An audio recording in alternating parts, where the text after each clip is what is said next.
저는 개인적으로 후포를 처음 왔습니다.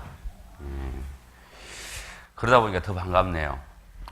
이런 그 후포 지역 봉사장님 말씀 들으니까 인구가 후포 면에 10,000명이 안 된다고 하시던데 10,000명이 안 되는 이 지역에 이렇게 아름다운 교회가 있는 것이 정말 주님께 감사드립니다. 교회 너무 좋죠? 네. 저희 화순교회보다 더 좋은 것 같아요. 예. 말씀 드리시기 전에 제가 한 가지 먼저 양해를 구하고 말씀을 드릴게요. 저는 태어나고 살았던 지역이 혹시 전라도 광주 아십니까? 그래요. 감사합니다. 전라도 광주에서 태어나서 전라도 광주에서 자라고 결혼하고 거기서 생활을 했습니다. 그래서 지금은 멀리 광주에서 떨어진 화순에서, 혹시 화순을 아십니까? 광주 바로 옆에 있어요.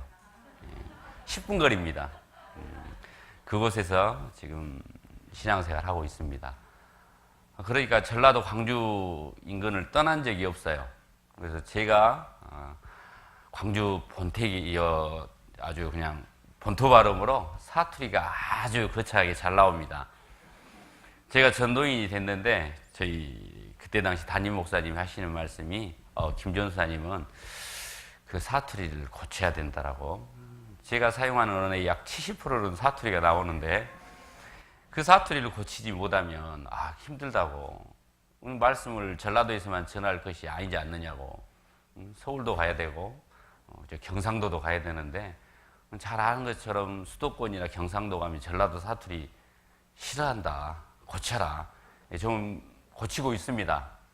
근데 은연중에 몰라요. 사투리가 바로 나올지. 혹시 나오더라도 넓은 마음으로 이해해 주시면 감사하겠습니다. 날 많이 덥죠? 우리 어르신들이 이렇게 더운 날씨에 밖에서 일을 많이 하시면 안 돼요. 큰일 납니다. 저희 화수는 우리 어르신들이 은장에도 70이에요. 65세부터 하면 은장이 너무 많아서 70부터 은장인데 그래도 은장의 어르신들이 약 160명이나 됩니다. 그래서 시골과 도시가 공존해 있는 화순군입니다. 그리고 저희들은 교회는 화순읍에가 있습니다. 어르신들이 많아요. 이 더운 날은 절대 일하지 말라고 이렇게 당부를 해도 꼭 밭에 가서 일하시는 어르신들이 계셔요. 큰일 납니다. 기도하시겠습니다. 사랑이 많으신 하나님 아버지 감사합니다. 많고 많은 사람들 중에 먼저 저희들을 말씀 앞에 불러주시고 예수님의 귀하신 십자가의 보혈로 우리의 모든 죄를 씻어주심에 진심으로 감사와 찬송을 오직 주님께만 드립니다. 이제 하나님의 사랑을 깨달은 저희들 이 땅 가운데 사는 동안에 주님 만날 때까지 하나님의 자녀로서 합당하게 살다가 주님을 뵙길 간절히 소망합니다. 주님께서 이 땅 가운데 저희들을 살게 하신 이제 목적과 이유를 우리가 분명히 알고 사는 저희가 될 수 있도록 도와주시옵소서. 아직도 많은 사람들이 복음을 알지 못하고 살다가 영원한 지옥 형벌을 받고 있습니다. 가깝게는 저희 친지들과 가까운 저희 친구들, 이웃들이 아직도 하나님의 사랑을 깨닫지 못하고 있습니다. 이 모든 사람에게 누가 주님의 이 복음을 전해야 되겠습니까? 먼저 하나님의 사랑을 깨닫는 저희들이 우리의 옳은 말과 행실, 저희의 삶을 통해서 전도자가 되고 우리 주위에 하나님의 복음을 전하는데 귀하게 쓰임받는 우리 후포지역 형제 자매님들이 될 수 있도록 도와주시길 간절히 소망합니다. 아무쪼록 이렇게 아름다운 교회당을 허락하셨습니다. 이 교회당에 우리 후포지역 많은 사람들, 잃어진 영혼들이 가득 채워질 수 있도록 주님 도와주시옵소서. 이를 위해서 우리 후포교회 형제 자매님들 더욱더 땀을 흘리고 하나가 되고 헌신하는 우리가 될 수 있도록 도와주시기를 원합니다. 주님께서 허락하셔서 2016년도 학예 수양회가 진행 중입니다. 1차, 2차에 이어서 지금 이 순간 공주 갈릴리 수양관에서 우리 젊은 청년들, 중고등부 형제 자매님들 말씀이 전해지고 있습니다. 이번 수양회를 통해서도 많은 영혼들 하나님의 사랑을 깨닫는 귀한 수양회가 될 수 있도록 도와주시옵소서. 우리 후포교회 형제 자매님들도 수양이를 위해서 더욱 하나가 되고 마음을 모으고 열심을 내서 우리의 수고와 헌신이 한 영혼을 살리는 데 귀하게 쓰임받는다는 것을 잘 알고 날씨가 덥고 불편하지만 불평불만하지 않고 오직 주님께 받은 사랑을 감사함으로 행할 수 있는 우리가 될 수 있도록 도와주시옵소서. 오늘 또 주일을 맞이해서 이렇게 믿음의 식구들 한자리에 모였습니다.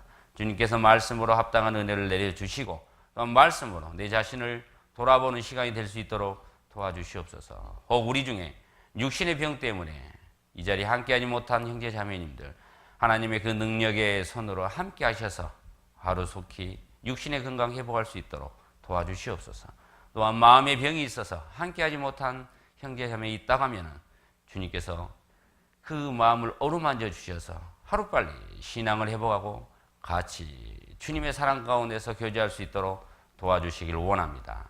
항상 저희를 사랑하시는 예수님 이름으로 감사하며 기도드렸습니다. 아멘. 오늘은 시작하는 말씀은 골로새서입니다. 신약성경 골로새서 3장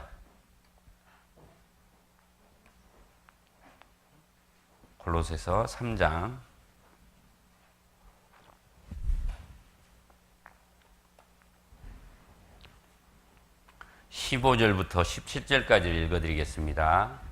신약성경 326페이지 15절부터 17절까지를 제가 읽어드리겠습니다. 그리스도의 평강이 너희 마음을 주장하게 하라.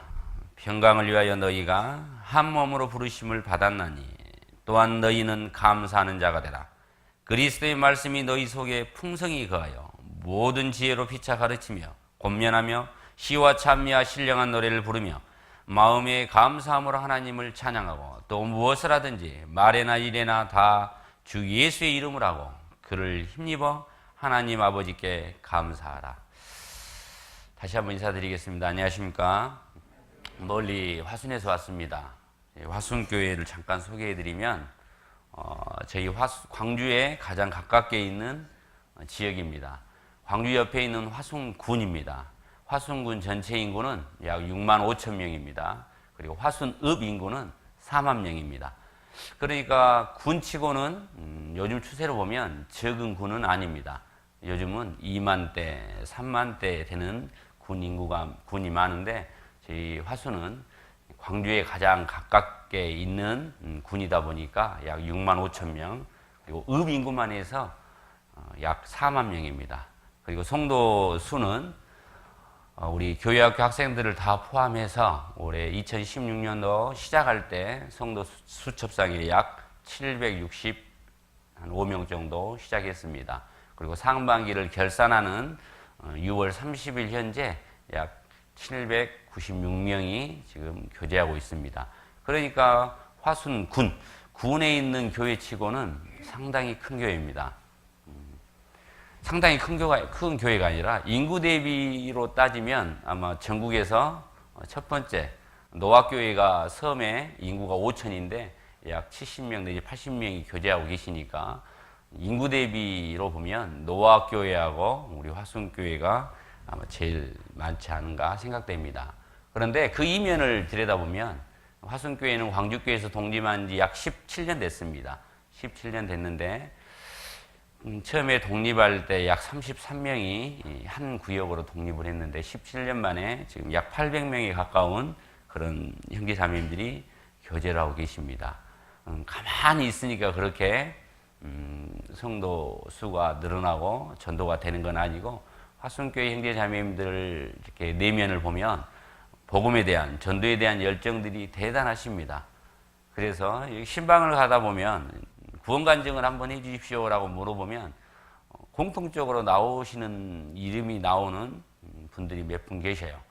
일명 왕거머리다, 찰거머리다. 한번 물면 안 놔주는 전도에 아주 열정이 있는 분들이 화순교회는 좀 많습니다. 그래서 한번 물면 10년이 걸리더라도 물고 있어요. 어떤 분은 10년 만에 내가 질려서 전라도 말로 징해서 내가 말씀을 들어주러 왔다고. 10년 동안 강본하면 얼마나 그 강본을 당하는 사람 입장에서도 참 귀찮은 일 아닙니까? 그러다 보니까 그냥 한 번 정도는 들어주러 교회에 나오는 경우도 많습니다. 여기 후포도 마찬가지지만 이미 우리 교회는 뭐 전국적으로 유명한 교회입니다. 다 누가 이러쿵저러쿵 말을 많이 합니다. 뭐 저도 그랬으니까요. 저도 구원받기 전에 저희 자매가 저보다 1년 6개월을 먼저 이 교회에 나왔는데 저는 교회를 전혀 다닐 생각은 없었고 저는 교회 다니는 사람을 가장 싫어했습니다. 교회도 가장 싫어했고 그런데 이제 저희 자매가 1년 6개월 먼저 이 교회를 다녔는데 뭐 다닌 지 2달 만에 모임에 가서 친구에게 우리 집사람도 교회 다닌다. 어디 교회 다니냐고 그래서 화순교회 다닌다고 그랬더니 첫 마디가 그 교회 2단인데? 그래서 제가 나름대로 교회라는 것을 알기 때문에 교회를 제가 알기 때문에 교회를 싫어하는 겁니다. 그래서 2단 교회가 어떤 교회고 나름대로 잘 안다고 하는데 2달 동안 저희 자매의 하는 행동을 봤을 땐 전혀 2단이 아닌데 극히 정상적인 교회인데 2단이라고 하니까 사람 심리가 묘해요. 막상 그 말을 들으니까 어때요? 기분이? 안 좋아요. 안 좋아. 그래서 우리 집사람한테 그랬죠. 거의 그냥 남들이 다니는 평범한 장로 교회를 다니든지 성당을 다니지 왜 남들이 이러쿵저러쿵 말하는 교회를 다니느냐. 교회 교단 교파 이름을 알아가지고 오라고 그랬더니 침례교회래요. 그래서 무슨 그런 무식한 소리를 하냐고. 장로교회도 파가 몇 개인데 200개가 넘는데 침례교회도 파가 한두 개가 아니다. 교단 이름을 알아오라고. 그때 알아갖고 왔어요. 대한예수교회 침례 화순교회. 그래서 저는 그때부터 일주일간 사무실에 앉아서 인터넷으로 대체 이 교회가 어떤 교회고 왜 다른 교회에서 이 교회를 이단이라고 비난하는지 비난하는 이유가 무엇인지 제가 일주일 동안 연구를 했습니다. 그리고 A4 용지로 약 한 이 정도를 출력을 했어요. 그래서 제가 일주일 만에 결론을 내렸죠. 우리 집사람 불러놓고 앉아보라고. 내가 지금부터 판결을 내려주겠다고. 저는 구원받기 전에는 대단했습니다.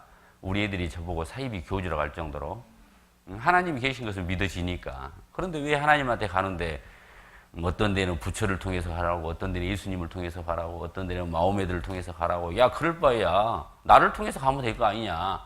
우리 애들한테 걱정하지 마라. 내가 너희들 보내주마. 하나님한테. 이렇게 이야기할 정도였으니까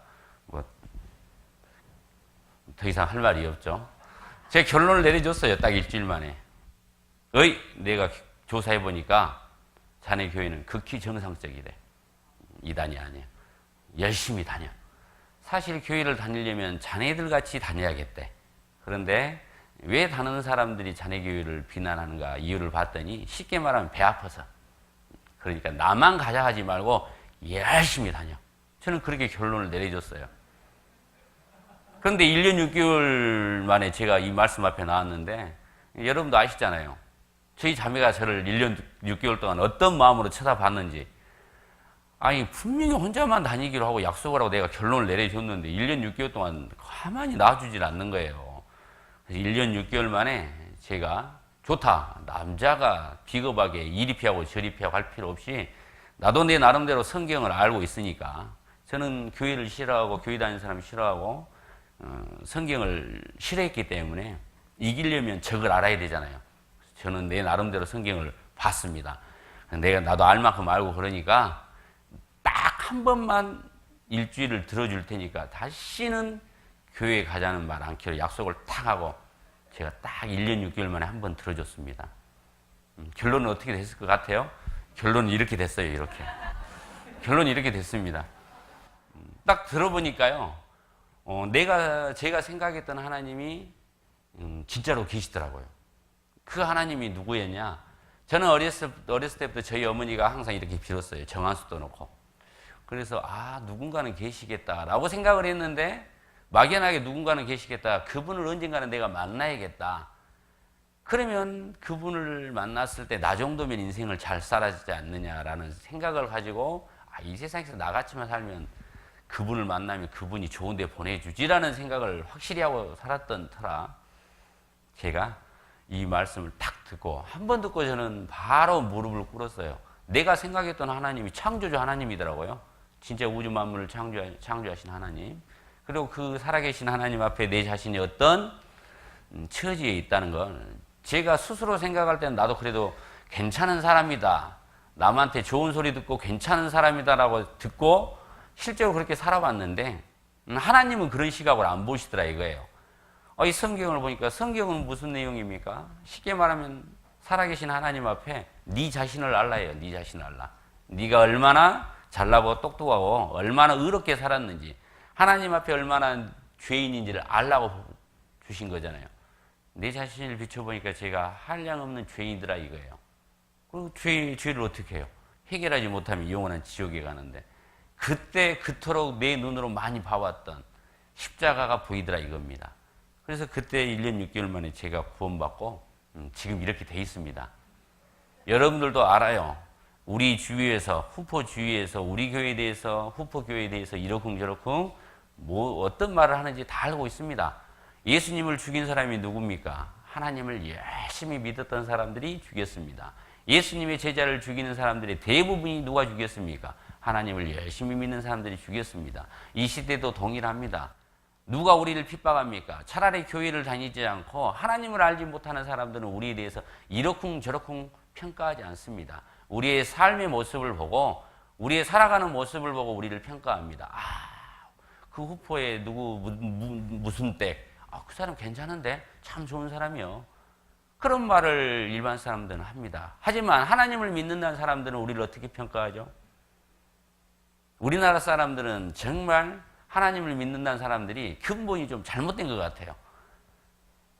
미국이라는 나라 가면 80%가 침례교회입니다. 미국에서 교회를 다니고 하나님을 믿는다 하면 그분들은 첫 마디가 이렇게 물어봅니다. 파가 무슨 파예요? 그 교회는 무슨 교회예요? 라고 물어보는 것이 아니라 교회 다닌다고 하면은 첫 마디는 거듭나셨습니까? 구원 받으셨습니까? 그 말을 물어봐요.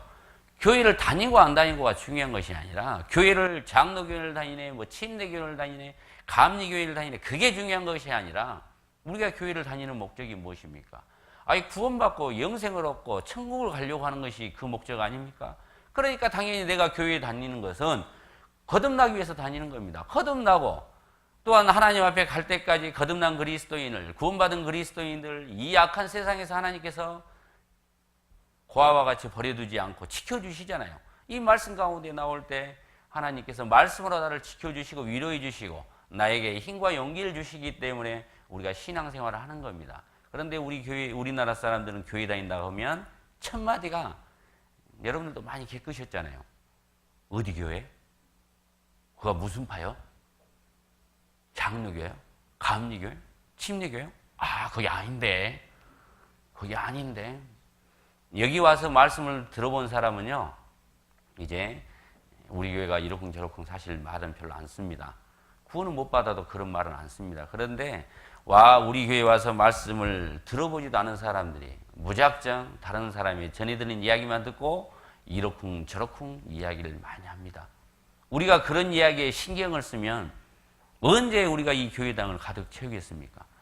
우리가 그런 말을 듣고 우리가 위축이 되고 내 마음이 낮아져 있으면 언제 우포 지역에 있는 사람들을 전도하겠습니까?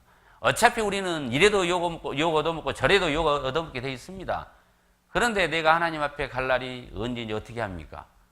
하나님께서 나를 구원해 주신 목적이 무엇입니까?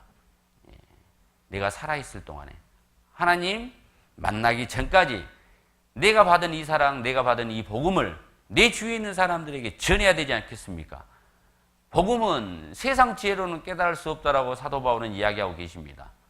누가 이 복음을 전해야 되겠습니까? 먼저 구원받은 내가 입을 열지 않으면은 세상 사람들은 자기 지혜로, 자기 지식으로, 자기 경험으로 절대로 이 복음을 깨달을 수가 없습니다.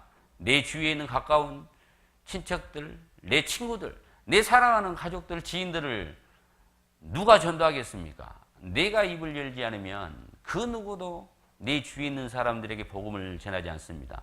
그런데 우리 교회에 대해서 이러쿵저러쿵 말하고 그 말에 신경을 쓰고 그 말에 겁을 먹으면 어떻게 그 사람들에게 입을 열 수 있겠습니까? 내가 입을 열고 복음을 전하기 위해서 받는 고난만큼 하나님께서는 잠시 후에 나에게 상급으로 돌려주신다라고 말씀하십니다. 복음과 함께 고난을 받으라 하셨잖아요. 우리는 그걸 두려워하면 안 됩니다. 화순교회 분들은 그걸 잘하신 것 같아요. 화순읍에 있는 4만의 인구, 거짓말 조금 보태면 거의 모든 사람들이 저희 말씀을 다 들었다고 해도 과언이 아닙니다. 17년 됐습니다. 독립한 지.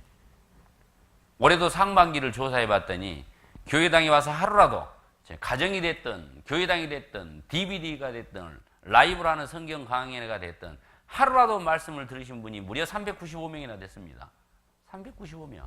그 중에서 지금 교제에 나오신 분들이 약 10%, 약 40명이 약간 못 되는 분들이 지금 올 상반기에 구원받고 교제에 나오고 계셔요.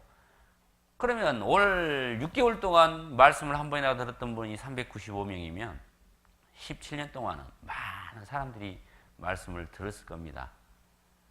그런데 우리 화순교회는 화순읍에서 가장 큰 교회입니다.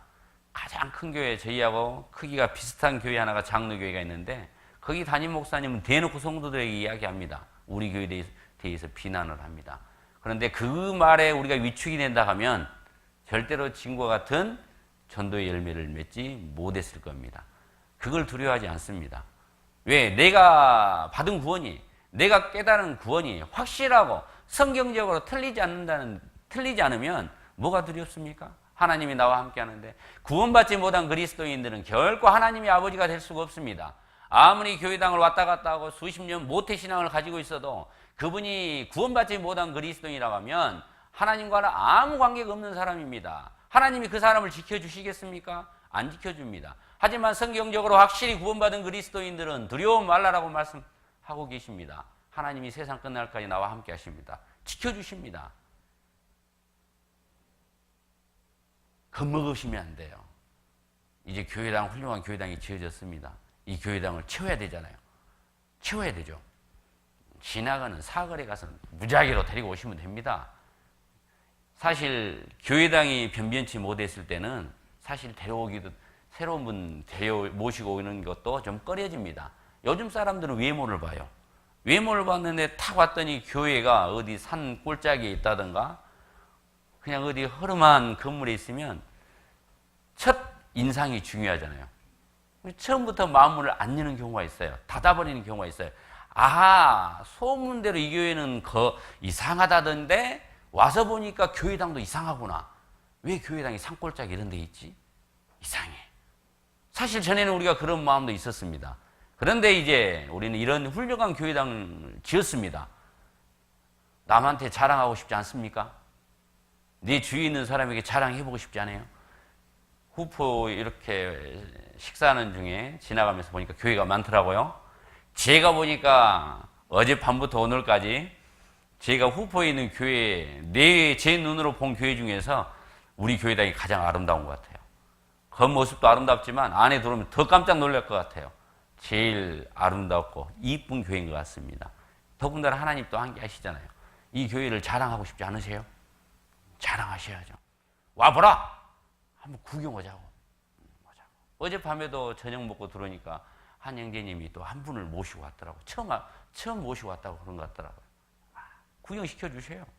구경.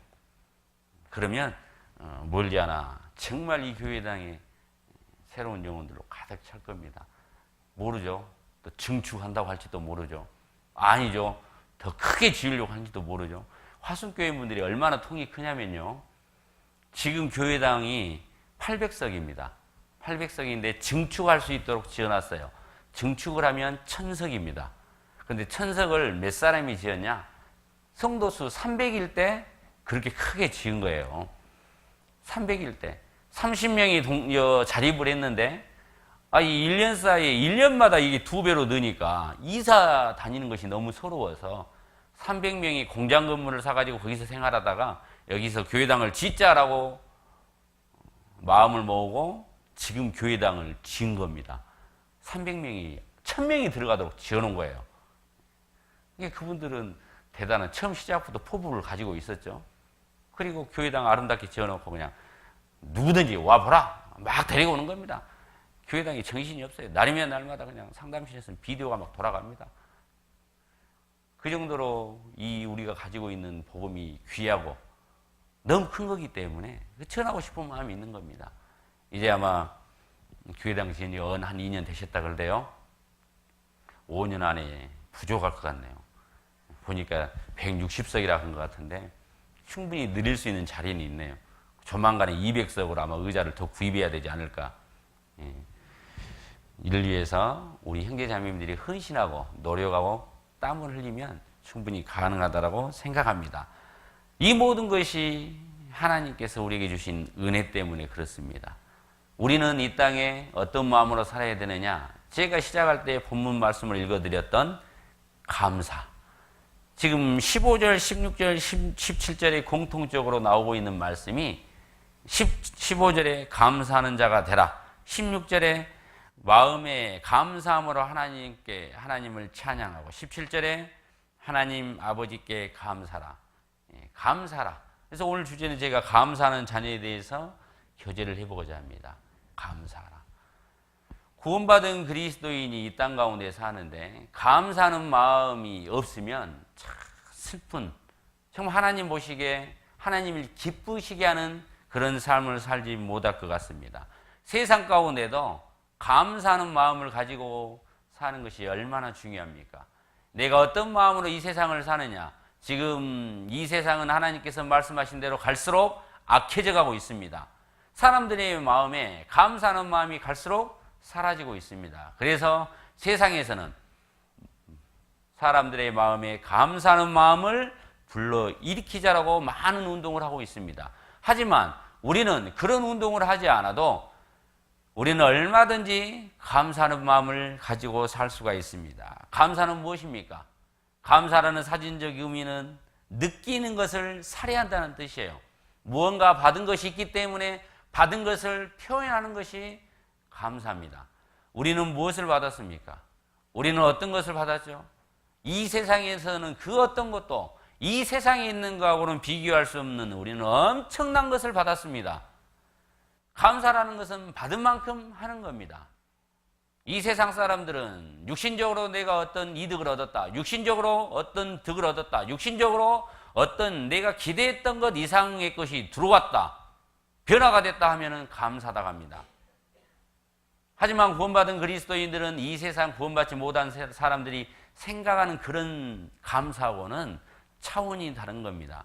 우리가 받은 감사는, 우리가 받은 것은 무엇을 받았습니까? 세상 사람들은 좀 더 좋은 직장, 좀 더 많은 월급, 좀 더 좋은 학교, 좋은 환경, 이왕이면 아파트가 17평에서 24평, 24평에서 이왕이면 29평, 34평으로 내 사는 모습, 환경이 바뀌는 것을 원하고 있습니다. 그렇게 원하던 것이 이루어지면 참 감사하다고 말을 합니다.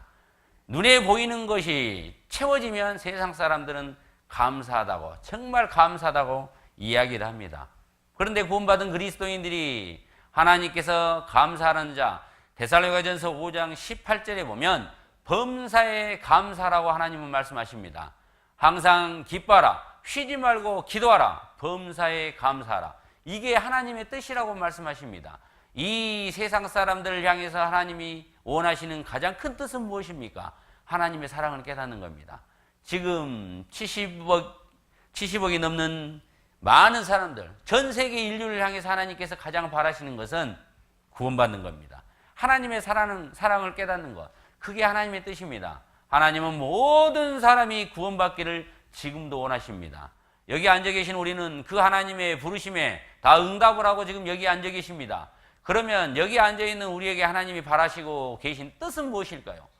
나는 이제 하나님의 부르심에 응답했습니다. 하나님은 모든 사람이 구원받기를 원하시는데 그 부르심에 나는 응답을 하고 지금 구원받고 예수님의 십자가의 보혈을 깨닫고 지금 나는 이 자리에 앉아 있습니다. 이 자리에 앉아 있는 나에게 하나님께서는 무엇을 바라실까요? 구원받은 나에게 하나님께서 무엇을 바라십니까?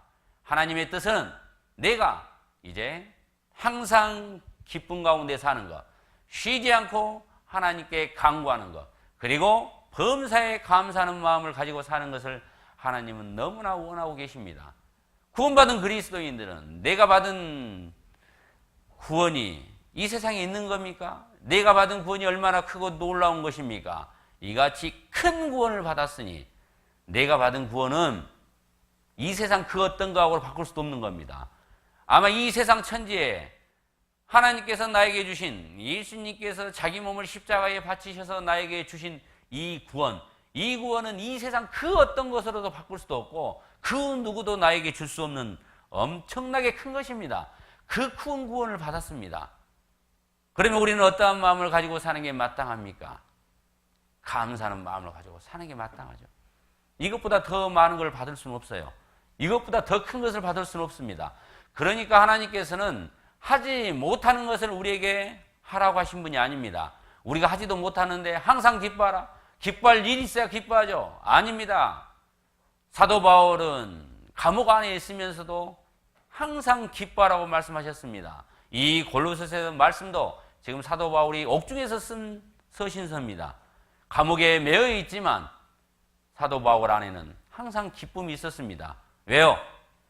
예수님이 나와 함께 하시니까요. 하나님이 나와 함께 하시니까. 그리고 쉬지 말고 기도하라고 말씀하셨습니다. 구원받은 그리스도인이 기도를 하지 않는다는 것은 하나님과 대화를 하지 않는다는 겁니다. 구원받은 그리스도인이 기도를 하지 않는다는 것은 아직도 이 세상을 내 힘과 내 능력과 내 경험으로 살만하다는 것입니다. 하나님은 말씀하십니다. 결코 이 세상은 나 혼자는 살 수 없습니다. 우리가 경험하고 있잖아요. 구원받기 전에도 이 세상을 얼마나 힘들게 사셨습니까? 그런데 구원받은 이후에 편안할 줄 알았더니 육신적으로는 더 힘들잖아요. 육신적으로는 더 고달픕니다. 육신적으로는 더 고통스럽습니다. 하지만 내가 왜 기뻐할 수 있죠? 왜 감사할 수 있죠? 내 안에 하나님이 계시니까. 나에게 천국 소망이 있으니까. 그러니까 나는 항상 기쁨 가운데 살 수 있습니다. 내가 하나님을 알면 알수록 나는 더 하나님께 의지할 수 있습니다. 기도한다는 것은 하나님께 전적으로 맡기고 하나님을 의지한다는 것입니다. 기도하지 않는다는 것은 아직도 내가 내 능력대로 살만하다는 것입니다. 아침 식사를 하고 있는데 저기 화순교회 모 조장님이 또 전화가 오셨어요. 담임 목사님도 수양에 계시고 분목사님도 수양에 계시고 저한테 전화가 온 겁니다. 조장님인데 이번에 그 구역이 얼마나 열심히 했는데 아마 20개 구역에서 제일 많은 분들이 지금 수양에 참석을 하셨어요. 열심히 하셨습니다. 시골인데도 불구하고 그 어르신들이 다 수양에 참석하신 겁니다. 조장님이 고생을 많이 하셨더라고요. 그 조가 작년까지는 많이 시끄러웠습니다. 그런데 올해는 전도도 잘 되고 아주 분위기가 바뀌었어요. 잘 되고 있는 줄 알았더니 아침에 조장님이 전화해서 자기 구역에 큰일 났다는 겁니다. 큰일. 아니 자매니 무슨 큰일이 납니까? 전도도 잘 되고 지금 잘 되고 있지 않습니까? 아니 우리 조가 지금 아주 큰일 그냥 깨지게 생겼더라고. 무슨 일이십니까? 누가 조장님을 안 좋은 소리를 한 겁니다. 비난을 한 겁니다. 조장님은 그런 말을 한 적이 없는데 그런 말이 들어오는 겁니다. 그래서 가서 그 말을 전한 사람을 쫓아가서 그 말을 누구한테 들었느냐 따졌다는 겁니다. 그러니까 그분이 이제 곤란하잖아요. 당사자한테 직접 들었다 라고 이제 이야기를 하고 끝내는 거예요. 내가 이 당사자한테 쫓아갈 것이냐, 내가 안 쫓아갈 때니까 어떻게 좀 다른 방법이 없겠느냐라고 전화가 오는 겁니다. 여러분들은 어떻게 답을 내려주실 것 같습니까? 답은 하나밖에 없어요. 조장님이 쫓아갈까요? 조장님이 쫓아가는 것은 인간적인 방법으로 해결하는 거예요. 인간적인 방법으로 해결하려고 하면 그 조는 맞아요. 풍지박살납니다. 안 그러겠습니까? 그러니까 답을 알고 있어요. 조장님도 본인이 쫓아가고 싶은데 이게 풍지박살 날 것이 눈에 보이니까 큰일 났다고 전화를 한 겁니다. 제가 쭉 들어주고 답을 해줬죠. 자매님, 왜 인간적인 방법으로 이 문제를 해결하려고 하느냐? 우리는 신앙생활을 하다 보면은 많은 오해받는 말을 듣는다. 때로는 내가 진짜 하지 않은 말도 들립니다. 별 이야기를 다 듣습니다. 또한 성도님들을 위해서, 형제자매님들을 위해서 일하려고 하면 내가 더 많은 일을 하면 할수록 더 많은 오해를 받습니다. 그러면 오해를 받을 때마다 그 말을 들을 때마다 내가 쫓아다녀야 되겠습니까? 갈 때마다 1:1로 다 해결해야 되겠습니까? 해결하면 다 꼬입니다. 전부 다 꼬입니다. 여기 앉아 계시는 우리 후폭교회 형제자매님들도 아마 때로는 원하지 않는 이야기도 들릴 겁니다. 나의 안 좋은 이야기도 들릴 겁니다. 그러면 쫓아가시면 안 됩니다. 왜 쫓아가요? 나는 능력이 없는데. 쫓아간다는 말은 그만큼 내가 능력이 있다는 뜻이에요. 그걸 해결할 능력이 있다는 뜻입니다. 내 경험상, 내 능력상 해볼만 하니까 쫓아가는 거예요. 만약에 그 대상이 육신적인 눈으로 봐도 내가 상대가 안 되면 쫓아가겠습니까? 아니잖아요. 왜 쫓아가시죠? 해볼만 하니까. 우리말로 붙어볼만 하니까. 안 됩니다. 우리는 얼마나 연약합니까? 우리는 얼마나 부족합니까? 우리는 할 줄 아는 것이 없습니다. 내가 하는 것이 아니라 그럴 경우에는 하나님께 맡겨야죠. 하나님께. 하나님의 능력을 모르십니까? 하나님께 맡기셔야죠. 다. 하나님이 해결해 주십니다. 내가 억울하면 억울하는 것도 누가 알고 있습니까? 하나님이 알고 있습니다. 그러니까 하나님한테 맡겨야 되는데 그것을 내 생각대로 풀려고 하면은 더 꼬입니다. 자매님에게 이야기해 주셨어요. 제가 해드렸습니다. 하나님께 맡기십시오. 그 자매님 답이 걸작입니다. 하나님 해 주실까요? 조장님 하나님 능력 모르세요? 아니 알긴 아는데요. 해 주실까요? 지금 이것은 하나님의 능력을 알고 하는 소리입니까? 모르고 하는 소리입니까? 아직도 본인이 해결할 수 있다라고 생각하는 겁니다. 일단 전도인한테 이야기하고 쫓아갈 판이에요 지금. 멈추라겠습니다. 기도하시라고. 기도하시면 하나님께서 해결해 주셔요. 그것을 인간적인 방법으로 절대 푸시면 안 됩니다. 누가 내 이야기를 어떻게 하든지 간에 나는 묵묵히 기도해 주면 하나님이 하나님의 방법대로 해결해 주십니다. 아무리 큰 오해도 이것은 도저히 풀릴 것 같지 않는 오해도 하나님은 희한한 방법으로 해결해 주십니다. 하나님께 맡기셔야 돼요. 기도하지 않는다는 것은 아직도 내가 할 만하다는 거예요. 아직도 이 세상을 내 능력으로 살만하다는 겁니다. 이 모든 것을 하나님을 알고 내가 하나님께 의지할 때 우리는 감사하는 마음으로 살 수 있는 겁니다. 감사하는 마음. 하나님께서 하지 못하는 걸 우리에게 하라고 하신 분이 아니에요. 범사에 감사하라. 예, 범사가 어떤 일입니까? 모든 일에 감사라는 겁니다. 모든 일에. 구원받은 그리스도인이 사는 모든 일에 감사라고 이야기하십니다. 하나님은 우리에게 그런 삶을 살기를 원하셔요. 한번 생각해 보십시오. 우리 후폭교에 있는 형제자매님들. 내가 구원받은 이후에 지금까지 삶이 감사하는 삶을 살았는지 아니면 감사하는 삶을 살지 못했는지 어떤 삶을 사셨습니까? 한 분이 그랬대요. 주일 말씀을 듣고 범사에 감사라는 말씀을 탁 듣고 이제 집에 돌아가는 길에 10,000원 버스를 탔답니다. 버스가 10,000원이에요. 그냥 취해가지고 이리저리 그냥 몸을 가눌 수가 없는데 모르고 실수로 옆에 있는 아주머니 발을 밟았대요. 그러니까 이 형제님이 그 아주머니에게 미안해서 아이고 아주머니 죄송하다고 사람이 많아서 제가 중심을 잃고 모르고 밟았노라고 아이고 아주머니 미안하다고 용서해달라고. 그러면 보통 아주머니들은 어떻게 합니까? 이해하잖아요. 아이 됐다라고. 아이 그럴 수도 있지. 그런데 그 아주머니는 웬걸? 아니 위아래로 쳐다보면서 눈을 어디다 두고 그냥 똑바로 시종일관 그 많은 사람 앞에서 사람을 무색을 주는 겁니다. 그러니까 이 형제님이 말씀은 감사라고 배웠는데 대체 내가 이 상황에서 무엇을 감사해야 되는가? 이 아주머니 한번 받아? 대체 무엇을 감사해야 되는가? 순간 떠올랐답니다. 감사거리가 떠오른 거예요. 맞다. 하나님, 이렇게 쌓아놓은 여자가 내 부인이 안 된 것이 정말 감사합니다. 하나님은 범사에 감사라고 말씀하십니다. 내가 감사거리가 없어서 감사하지 못하는 것이 아니라 지금 이 순간에도 내 앞에는 엄청나게 많은 감사거리가 지나갔습니다. 그런데 감사를 감사로 알지 못하기 때문에 감사를 못하는 겁니다. 얼마나 많은 감사거리가 우리 앞에 스쳐 지나갔습니까? 생각을 해보십시오. 오늘 아침에 눈 떴잖아요. 간밤에 눈 안 뜬 사람 많습니다. 그런데 우리는 눈을 떴어요. 눈을 뜨고도요, 음식을 입 안으로, 이 식도로에서 우리 위로 넘기지 못한 사람 많습니다. 식사하고 오셨죠? 실제로 병원에 누워서요, 물 한 방울 넘기지 못하는 사람 많습니다. 그런데 우리는 지금 아침 든든히 드시고 오셨잖아요.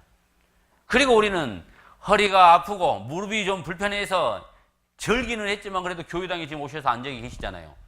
지금 이 말씀을 듣고 싶어도 육신의 병 때문에 지금 오지 못하고 병원에 계시면 얼마나 많은 형제자매님들이 계십니까?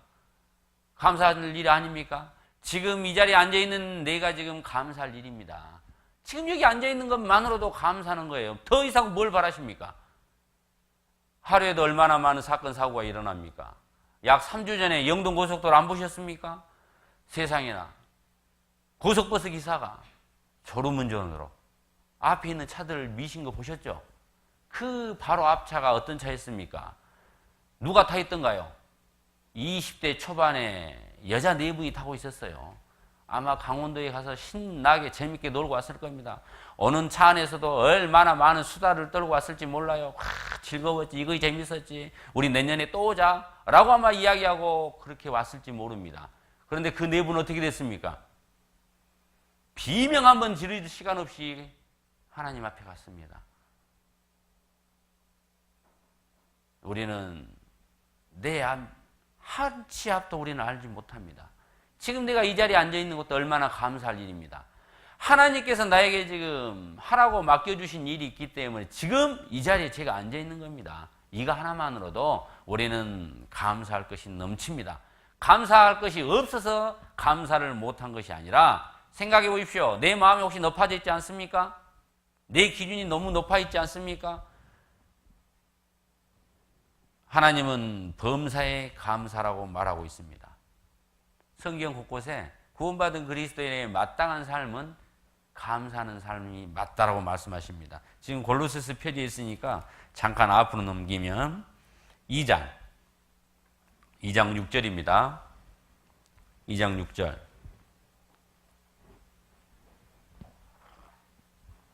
제가 읽어드리겠습니다. 2장 6절. 그러므로 너희가 그리스도 예수를 주로 받았으니 그 안에서 행하되 그 안에 뿌리를 박으며 세움을 입어 교훈을 받은 대로 믿음에 굳게 서서 감사함을 넘치게 하라. 지금 사도 바울이 골로새서 서신서를 통해서 우리에게 지금 무엇을 이야기하느냐면 그리스도 예수를 주로 받았으니 우리는 예수님을 나의 구세주로 받았습니다. 예수님의 십자가 보혈로 내 죄가 다 사해졌다는 사실을 우리는 마음에 받아들였습니다. 그 다음에 무엇을 해야 됩니까? 그 안에서 행하되 구원받은 그리스도인은 이 몸된 교회 가운데 있어야 됩니다. 구원받은 그리스도인이 이 무리 가운데 있지 않고 떨어져 있으면 사단 마귀의 밥이 됩니다. 한번 받은 구원은 빼앗길 수는 없지만은 그 신앙생활은 마귀 사탄이 얼마든지 실패하게 넘어뜨릴 수 있습니다. 그래서 구원받은 그리스도인들은 그 안에 거하라고 말씀하셨습니다. 이 안에 거하면서 무엇을 해야 되느냐? 착각하시면 안 돼요. 이 안에 거하라고 하니까 나는 주일 수요 말씀 항상 잘 듣는데요. 교회당만 왔다 갔다 하는 것은 거하는 것이 아닙니다. 그 다음에 무엇을 해야 되느냐? 7절. 그 안에 뿌리를 박으며 세움을 입어 이제 내 믿음을, 내 신앙을 성장시켜야 됩니다. 그냥 교회당 앞마당만 왔다 갔다 발로 밟을 것이 아니라 내가 이 안에 들어왔으면 이제 각종 내가 할 수 있는 교제도 나가고 내가 할 수 있는 모든 교제는 빠짐없이 나가서 하나님이 나에게 주시는 이 말씀으로 주시는 사랑도 받고 은혜도 받고 하나님이 어떤 분이신지 예수님이 어떤 분이신지를 내가 더 알면 알수록 내가 이 안에 깊숙이 뿌리를 박는 겁니다. 내가 이 안에서 뿌리가 박혀야 어떠한 비바람이 쳐도 뽑히지 않습니다. 교훈을 받은 대로 믿음에 굳게 서서 그 다음에 감사함을 넘치게 하라라고 말씀하십니다. 감사함을 넘치게 하라 이 말씀을 보니까 우리 가운데 예수님의 십자가의 보혈로 우리가 구원을 받고 다 똑같이 지금 이 자리에 앉아있지만 틀림없이 우리 가운데 어떤 사람은 감사함을 넘친 삶을 사는 사람이 있는가 하면 어떤 형제 자매님들은 감사하는 삶 살지 못하는 우리 형제 자매님도 있다라고 이야기하십니다. 넘치게 하라. 나는 과연 주님의 말씀처럼 감사함이 넘치는 삶을 살고 계십니까? 아니면 있어야 넘치죠.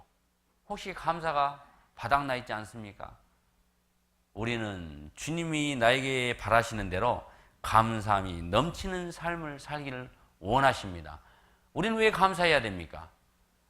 비록 이 세상에서 내가 가진 것이 없어도, 내가 비록 건강은 없더라도, 비록 자식은 속을 썩히더라도, 내 남편, 내 아내가 내 뜻대로 되지 않는다고 해서 나는 이 세상에 눈에 보이는 썩고 없어질 것, 그것은 감사하지 못할 조건이 안 됩니다. 나는 무엇으로 감사를 해야 됩니까? 하나님께서는 이 땅에서 나를 구원시켜 준 것, 그걸로 다가 아니라 잠시 잠깐 후에 하나님 앞에 가면 이 세상에서 내가 귀로도 듣지 못하고 눈으로도 보지 못하고 마음으로 생각지도 못한 엄청나게 좋은 천국을 지금 나를 위해서 예비하고 계십니다. 천국의 소망, 천국에서 상급을 지금 나를 위해서 예비하고 계십니다. 그것을 한번 생각해 보셨습니까? 이 세상에서는 길어야 70년 내지 80년의 삶입니다. 이 세상에서 하나님이 나에게 돈벼락 주시면 좋겠죠? 그 돈 갖고 몇 년 사실랍니까? 이 세상은 길어야 70년 내지 80년입니다. 하지만 하나님께서 지금 나를 위해서 준비하신 그 천성에는 세상에 문 하나가 진주랍니다. 진주, 그것도 요만한 거 아니에요. 문 하나가 진주라니까요. 바닥은요, 정금이에요, 정금. 순도 100%짜리. 제가 생각을 해봤습니다, 한 번은. 왜 하나님이 천성의 문을 진주로 표현하고 바닥 장식재를 정금으로 만드셨을까? 저는 나름대로 이런 결론을 내렸습니다. 성경에는 안 나옵니다. 아마 천성에 가면 그것보다 훨씬 좋을 거예요. 달리 천국을 우리에게 설명을 해줘야 되는데 설명할 길이 없잖아요. 근데 우리 자매님들 보석 좋아하잖아요. 진주 좋아하죠. 금 좋아하잖아요. 금 반지, 금 목걸이. 그러니까 우리 마음에 이해하기 쉽게 우리가 알아들을 수 있도록 천국이 그렇게 좋은 곳이다라는 걸 설명해 주기 위해서 문은 진주요 바닥은 정금이라고 이야기하시는 겁니다. 아마 실제 가서 보면 아마 우리가 눈으로도 귀로도 보도 못한 거, 이 세상 천지에서는 내가 구경도 못한 것, 생각지도 못했던 것이 아마 천국일 겁니다. 그러니까 하나님께서 이렇게 말씀하셨잖아요. 하나님을 사랑하는 자를 위해서 하나님이 준비하신 것은 귀로도 들은 적 없대요. 눈으로 본 적도 없답니다. 마음으로 생각하지도 못한 그것을 지금 준비하셨어요. 나를 위해서. 그런데 진주는 내 눈으로 봤네. 금도 봤잖아요, 내 눈으로. 좋은 게 바닷가에 가서 보면, 해변가에 가서 보면 얼마나 좋은 별장이 있습니까? 그 별장도 내가 눈으로 봤네요. 아마 하나님이 나를 위해서 준비하신 것은 여러분들이 지금까지 사시면서 듣도 보도 마음으로 생각지도 못한 어마어마한 천국을 준비하셨어요. 그것만 생각하시면 감사할 일이 넘치잖아요.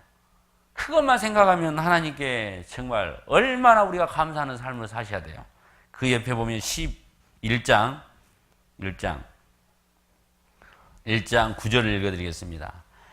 이로써 우리도 듣던 날부터 너희를 위하여 기도하기를 그치지 아니하고 구하노니 너희로 하여금 모든 신령한 지혜와 총명의 하나님의 뜻을 아는 것으로 채우게 하시고 주께 합당히 행하여 범사에 기쁘시게 하고 모든 선한 일에 열매를 맺게 하시며 하나님을 아는 것에 자라게 하시고 그 영광의 힘을 쫓아 모든 능력으로 능하게 하시며 기쁨으로 모든 견딤과 오래 참음에 이르게 하시고 12절입니다.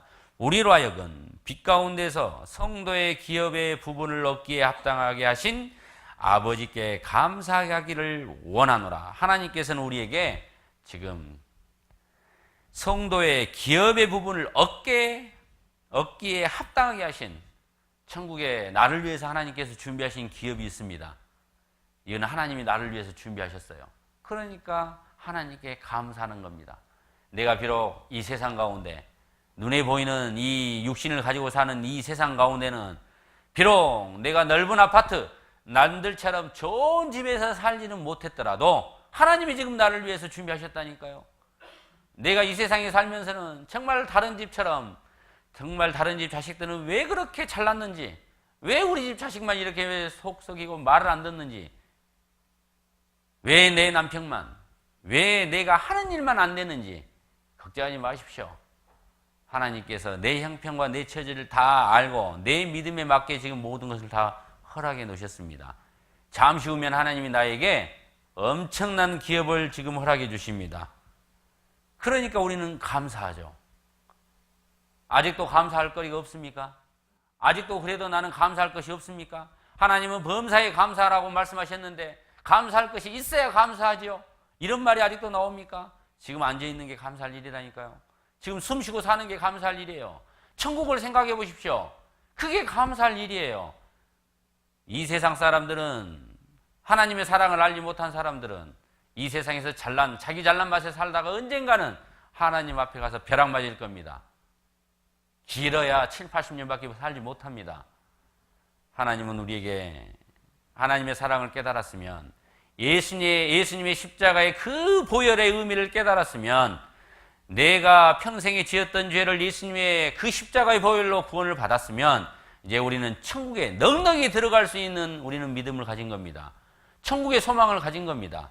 더 이상 무엇이 필요합니까? 더 이상 뭘 바라십니까? 이 좋은 것을 우리는 남들에게 전해줘야 되지 않습니까? 어떤 사람이 전도를 잘합니까? 감사하는 마음을 가지고 사는 사람, 감사하는 삶을 사는 사람이 전도도 잘하는 겁니다.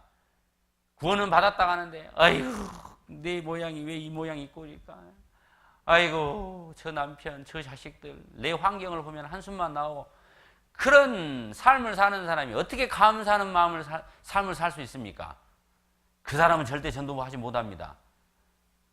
내가 주님만으로 기뻐야, 주님만으로 감사해야, 그래야 나를 통해서 하나님께서 열매를 맺어줍니다. 혹시 우리의 주위에 이런 말씀 들어보신 적 없어요? 이번에도 저희 화순교회에서 한 조용한 어르신이 한 분을 전도해 오셨어요. 연세 드셨습니다. 할머니인데 할머니를 전도해 오셨어요. 그 새로 오신 그 할머니에게 말씀을 제가 이제 다 상담하면서 물어봤습니다. 할머니 어떻게 오셨어요? 누구 그 할머니 따라서 왔다고. 그 할머니하고 어떻게 되십니까? 한 동네에서 사는데 30년 지기 친구래요. 30년 지기. 그러면 그동안 30년 동안 우리 어머니가 하나님의 사랑을 깨달았으니까 우리 어머니에게 교회 한번 가자고 말을 여러 번 했을 것 같은데 왜 이제 오셨습니까? 그랬더니 그 할머니가 그래요. 아니, 한 번도 한 적 없대요. 이번에 처음 이야기 하더래요. 처음. 그러니까 제가 그 어머니 성품을 알아요. 그 어머니가 워낙 점잖으신 분이라 다 보고 있는 거예요. 이 말을 하면 저 사람이 어떻게 될 것인가. 아마 그 할머니에게도 그렇게 봤던 것 같아요. 그러다가 올해 이제 마지막 수양회가 될 수 있다는 강력한 담임 목사님의 주일 설교를 듣고 입을 떼기로 결정을 하신 것 같습니다. 그래서 그분에게 가서 수양회 가자고 말을 했대요. 한 번에 허락한 거예요. 갈란다고. 제가 어머니한테 그랬어요. 와, 우리 어머니 대단하시다고. 어떻게 한 번 말을 딱 했는데 그 한 번 말을 듣고 이렇게 먼 길까지 오실 수 있냐고.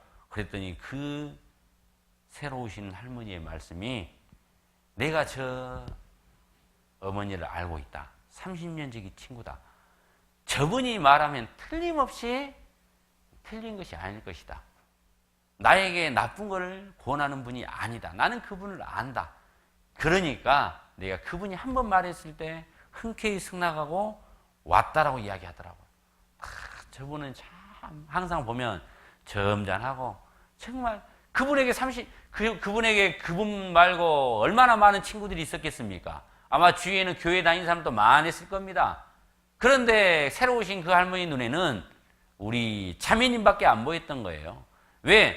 그 자매님 삶을 보시면 넉넉한 삶도 아닙니다. 정말 단란하고 행복한 가정도 아니에요. 항상 자식 때문에 기도하고 사위 때문에 기도하고 경제적으로 어렵고 힘들지만은 그 표정에 항상 기쁘고 그 삶에 감사하는 삶이 넘치니까 그게 은연중에 다른 사람에게 다 드러나는 겁니다. 구원받은 그리스도인이 항상 인상을 쓰고 다니면 우리 주위에서 뭐라고 하겠습니까? 아이고, 후폭교회 다닌다더니 근데 그럴 줄 알았어. 후폭교회 다니는 분들은 어쩜 그렇게 다 성질이 안 좋아. 이런 말 드려야겠습니까? 그런데 이구동성으로 저 교회는 달라. 왜 저 교회 사람들은 항상 웃는 얼굴이지? 저 사람들은 대체 무엇이 있는데 저렇게 항상 기쁜 마음으로, 매사에 감사하는 마음으로 불평불만 없이 살 수 있을까? 그런 말씀을 들으셔야 돼요. 작년에 어떤 일이 벌어졌느냐? 작년에 저희 교회당에 한 통의 전화가 왔습니다. 화순에 있는 제일 큰 농협중앙회 본점에서 느닷없이 우리 교회로 전화가 온 거예요. 그 농협에는 우리 교회 다니신 분이 한 분도 안 계시는데, 그분이 뭐라고 말씀하시느냐? 자기 지금 은행에 청경을 한 명 뽑는데요.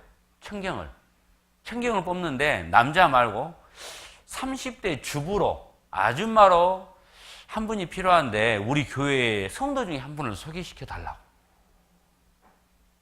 물어봤어요. 아니, 그 농협중앙에 바로 길 건너가요, 우리 하순에서 우리하고 버금가는 제일 큰 장로교회가 있어요.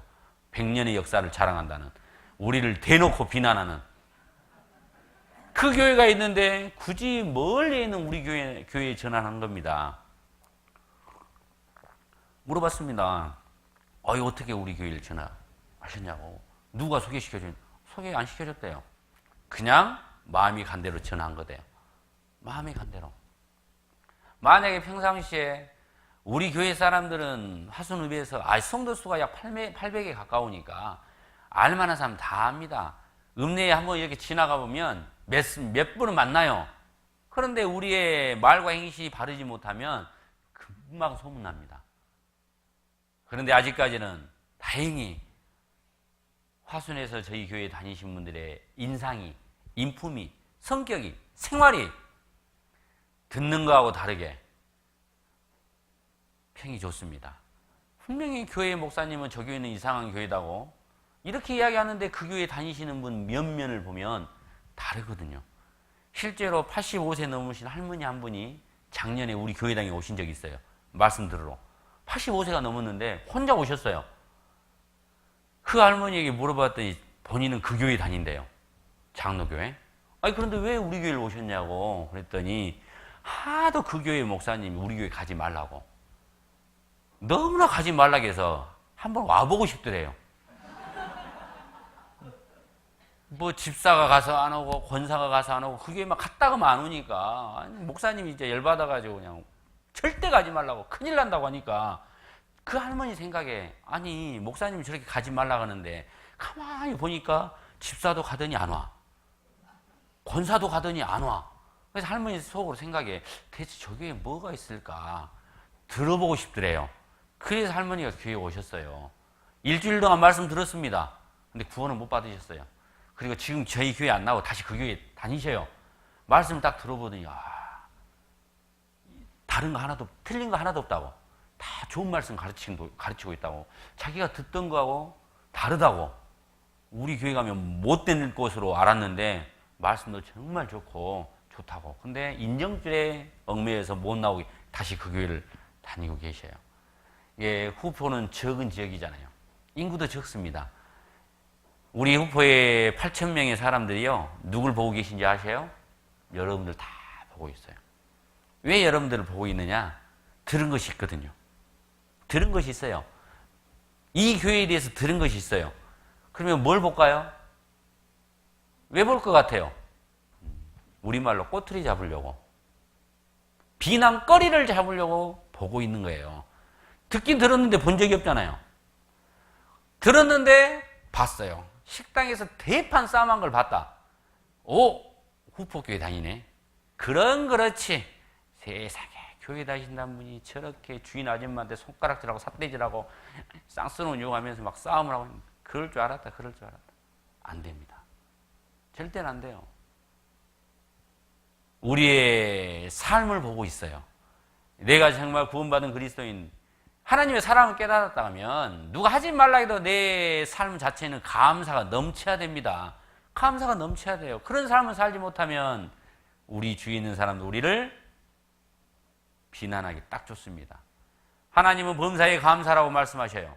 그런데 감사하는 마음이 없으면 어떤 마음이 있을 것 같습니까? 하나님은 지금 나에게 감사하는 삶을 살라 하십니다. 그런데 내 마음 가운데 감사하는 마음이 없으면 반드시 내 마음 안에는 무엇인가로 채워집니다. 내 마음이 비어있는 상태 없어요. 우리 여러분들 지금 앉아있는 형제 자매님들 마음이 나는 비었는데요? 그런 사람 없어요. 이번에 참 재미있는 전도 사례가 있어요. 옆에 있는 전도사님이 방에 들어와서 한숨을 푹 쉬시면서 정말 우리 할머니들 전도하기가 힘들다고. 한 할머니가 상담을 오셨는데 이제 답답하니까 모시고 온 거예요. 상담 말씀 듣는 태도도 아니고 상담하러 오셨는데 그 할머니가 자기는 아무것도 모른대요. 나는 몰라. 나는 모른다니까. 난 일이 들어도 요리 다 나가고 난 아무것도 몰라. 전혀 말씀에 관심이 없더래요. 그래서 제가 그랬죠. 그런 할머니에게는 지옥에 관해서 그냥 겁을 확 줘야 되는데.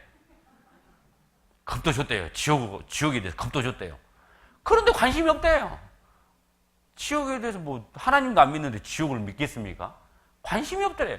그래서 그 전도사님이 순간 탁 떠오른 것이 있더래요.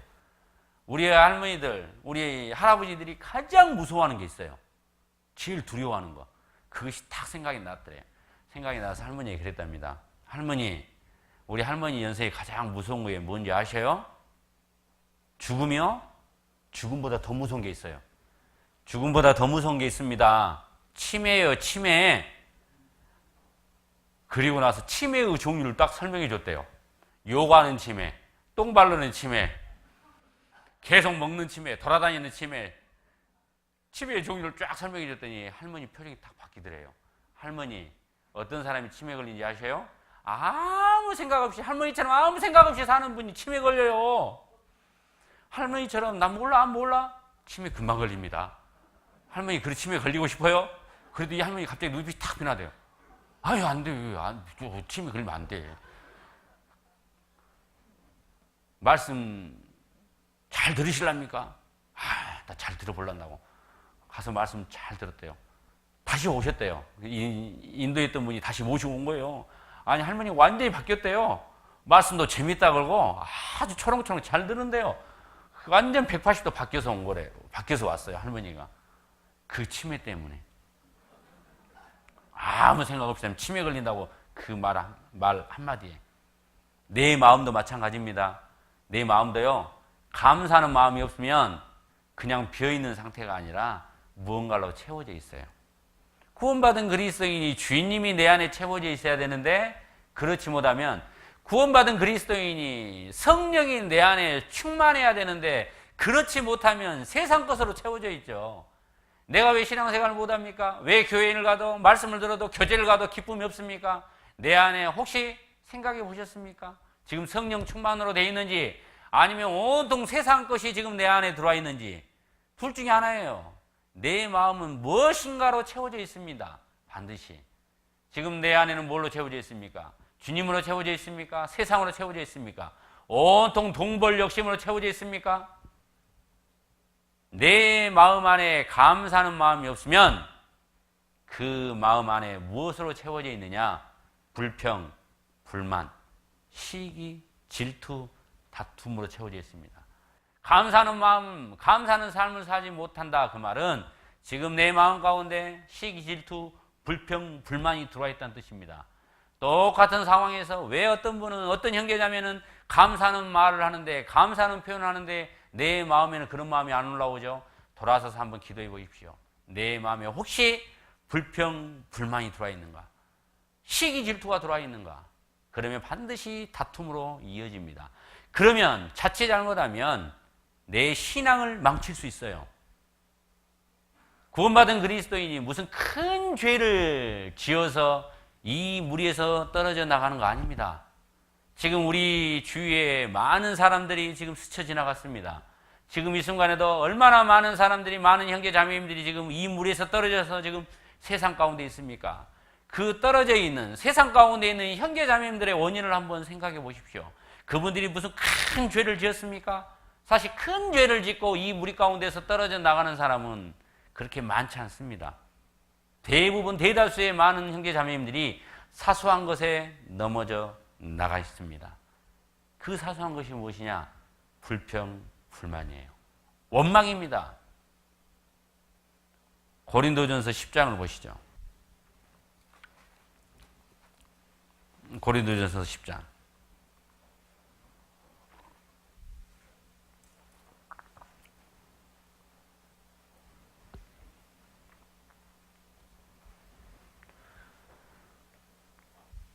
고린도전서 10장은 지금 이스라엘 민족이 출애굽했을 때 상황을 지금 이야기하고 있는 겁니다.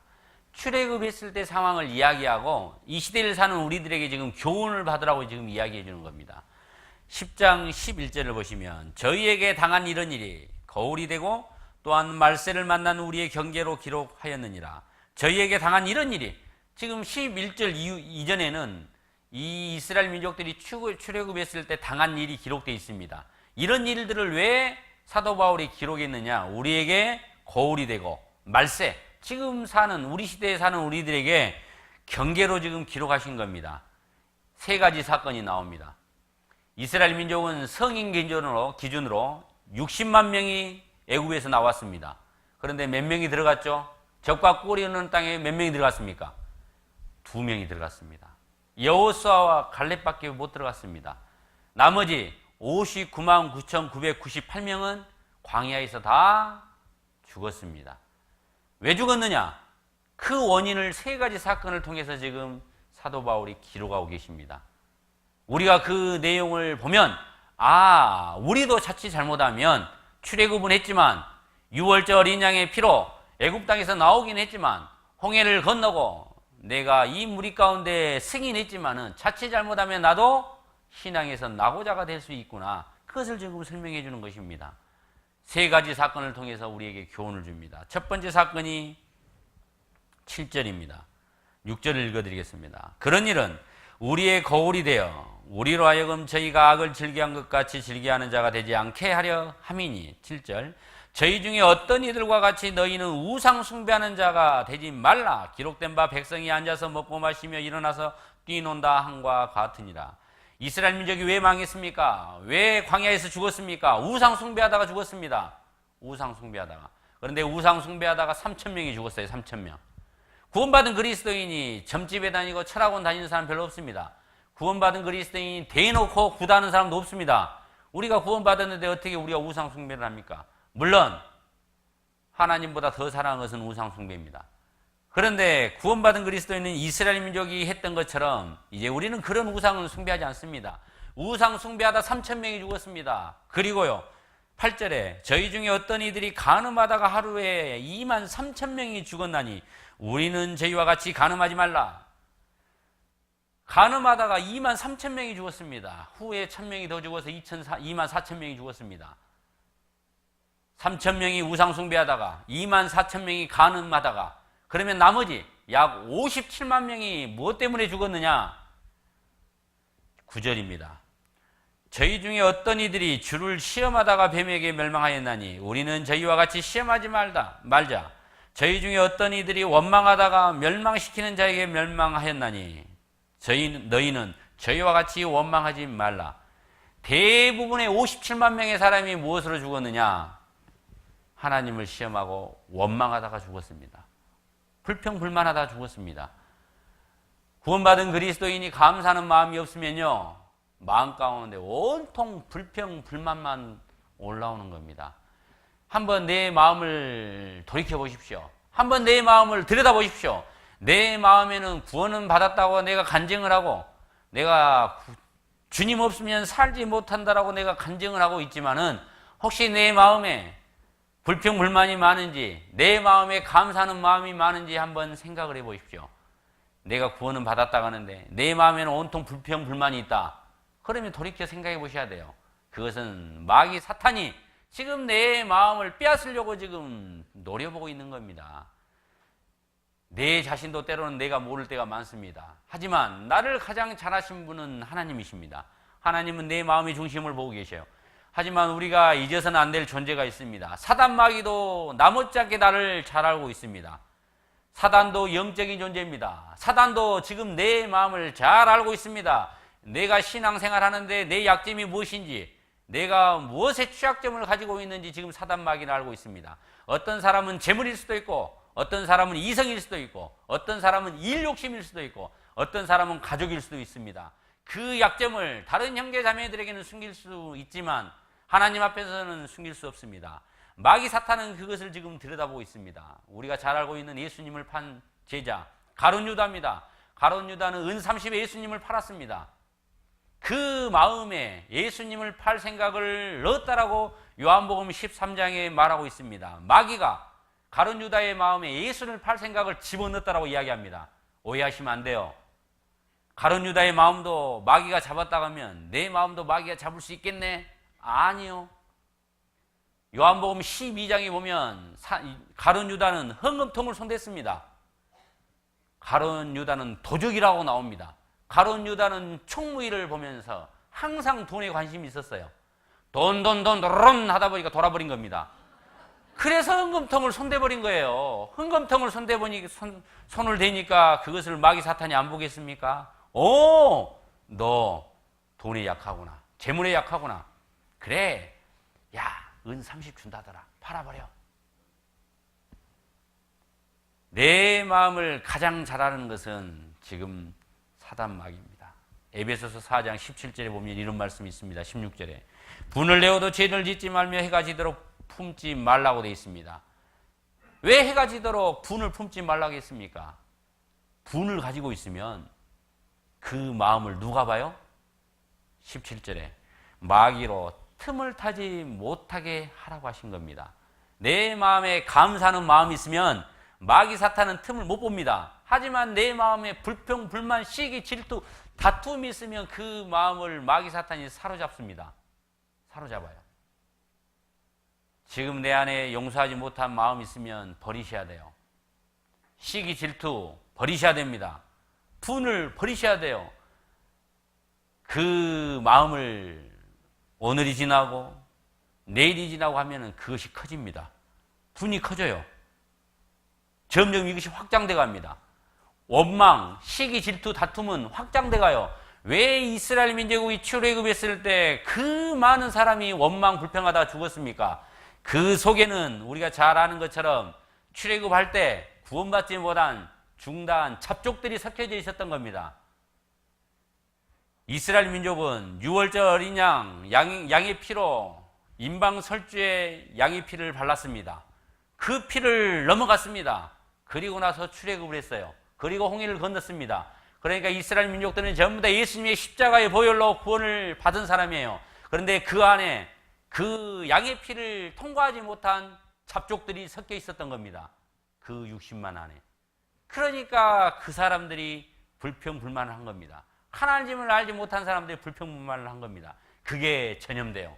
나 한 사람 정도 이제 교회 하는 일에 나 한 사람 정도야 뭐 교회 하는 일에 이러쿵저러쿵 불평불만해도 되겠지. 천만의 말씀이에요.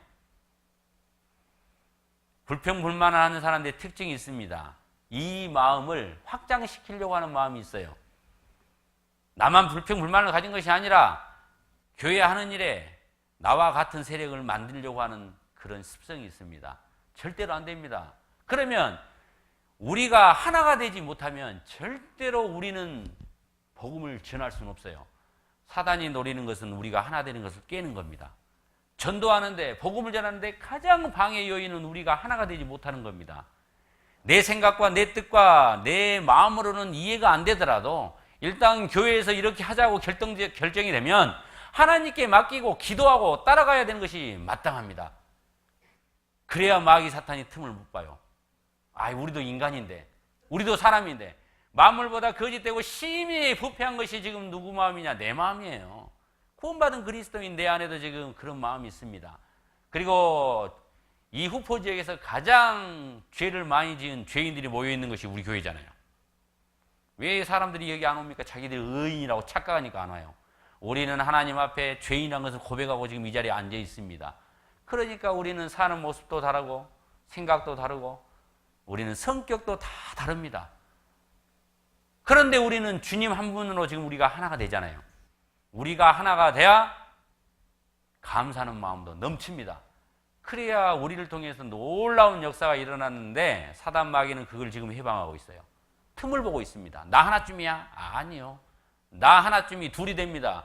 둘이 셋이 되고 넷이 되고 다섯이 됩니다. 그러다가 당을 지어요. 유다서에 보면 가만히 들어온 몇이 있다고 되어 있습니다. 한번 내 자신을 들여다보고 내가 구원받은 이후에 진짜 내 마음 가운데 감사하는 마음보다는 불평, 불만하는 마음이 더 많다. 무엇을 점검해 봐야 될까요? 진짜 구원을 점검해 보셔야 돼요. 그리스도의 사랑이 내 안에 있는가를 한번 점검해 보셔야 돼요. 하나님이, 성령이 지금 내 안에 있는가를 점검해 보셔야 돼요. 하나님이 누구십니까? 사랑이십니다. 예수님이 누구십니까? 나 같은 죄인을 대신해서 십자가에 죽어주신 사랑입니다. 그 사랑이신 하나님과 예수님과 성령께서 지금 내 안에 계시는데 내 마음 안에는 사랑 캥기는 온통 불만, 불평, 시기, 질투, 다툼만 있다고 하면 점검을 해보셔야 돼요. 구원 연수를 보는 것이 아니라 점검을 해보셔야 돼요. 진짜 내 안에 그리스도의 사랑이 있는가, 성령이 있는가를 한번 확인해 보셔야 돼요. 왜 그렇습니까? 성경도 그걸 이야기하고 있습니다. 가만히 들어온 몇은 절대로 구원받은 그리스도인이 아닙니다. 유다서입니다. 요한계시록 앞에 있는 유다서.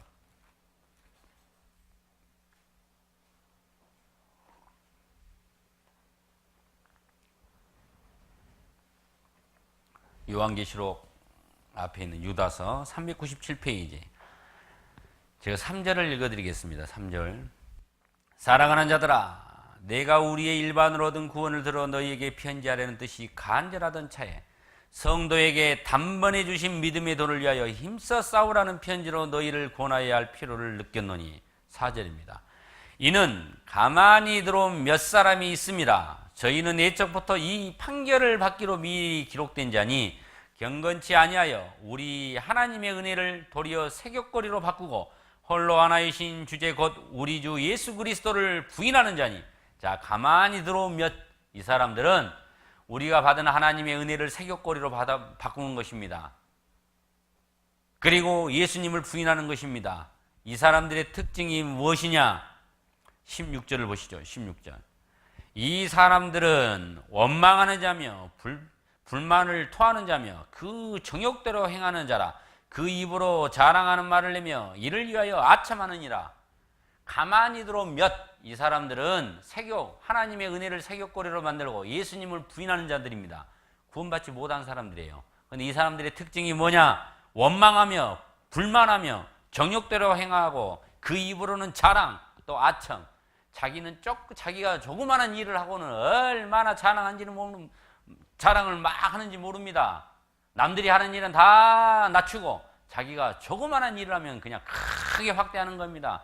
또 이 사람들은 얼마나 아첨을 잘하는지 몰라요. 자기가 스스로 압니다. 이 사람이 더 힘이 센가? 간장파가 센가? 소금파가 센가? 센 파로 붙습니다. 아첨하는 말. 원망하며 불만을 토하는 자며 정욕대로 행하는 자며 자기 몸이 하고 싶으면 다 하는 겁니다. 남을 개의치 않아요. 이런 사람은 구원받지 못한 사람이에요. 이 사람들의 특징이 또 무엇입니까?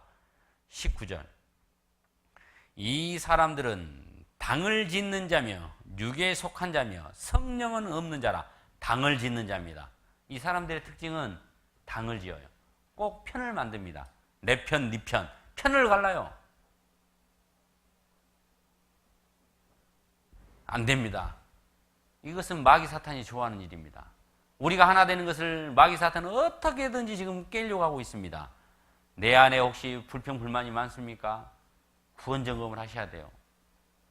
지금 학예 수양회가 열리고 있습니다. 내 구원이 의심된다 하면 다른 일 다 제껴놓고 수양회에 참석하셔야 됩니다. 수양회 가서 내 구원을 다시 한번 점검해 보셔요. 내 안에 그리스도의 사랑이 정말 심겨져 있는가? 그리스도의 사랑이 있는가를 다시 한번 확인해 보셔야 돼요. 노르웨이 속담에 이런 말이 있답니다. 감사하는 마음에는 마귀가 씨앗을 뿌릴 수가 없다라고. 마귀는 지금 많은 씨앗을 준비해가지고 가지고 있대요. 마귀가 지금 많은 씨앗을 지금 준비해가지고 가지고 있어요. 사람들 마음에 심으려고. 어떤 씨앗이냐? 불평의 씨앗, 불만의 씨앗, 시기의 씨앗, 원망의 씨앗, 질투의 씨앗, 다툼의 씨앗. 이 씨앗을 가지고 지금 준비하고 있어요. 누구의 마음에 심어버릴까? 나를 잘한다니까요. 나를 잘 알고 있는 마귀가 지금 내 마음을 보고 지금 그 씨앗을 심을 시기를 보고 있는 거예요. 그런데 감사하는 마음을 가지고 사는 그 사람 마음에는 마귀가 절대 그 씨앗을 못 심는데요. 못 심어요.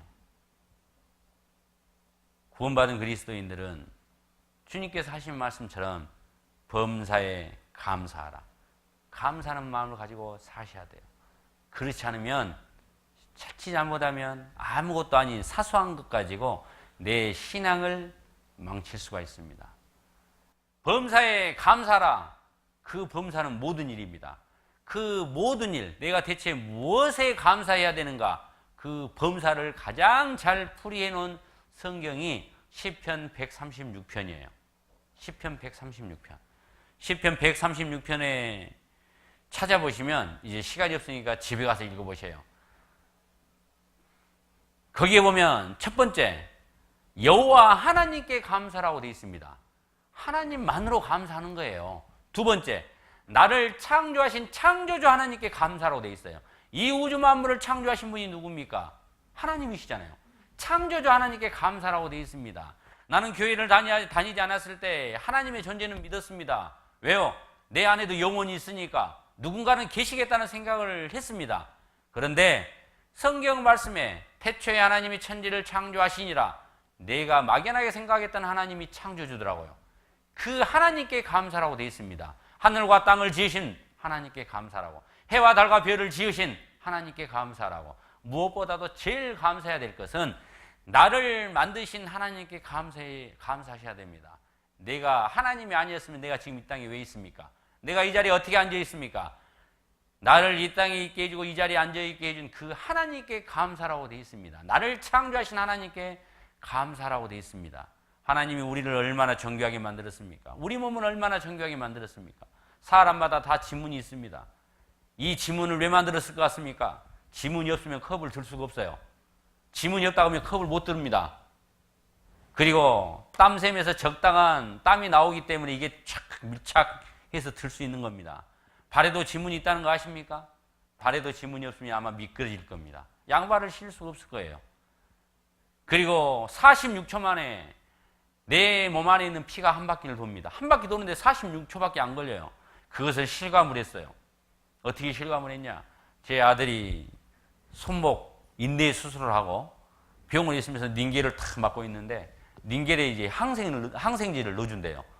닌겔에 항생제를 탁 넣으면 얼마 안 있어서 금방 코에 그 항생제 약 냄새 확 난대요. 왜 그렇습니까?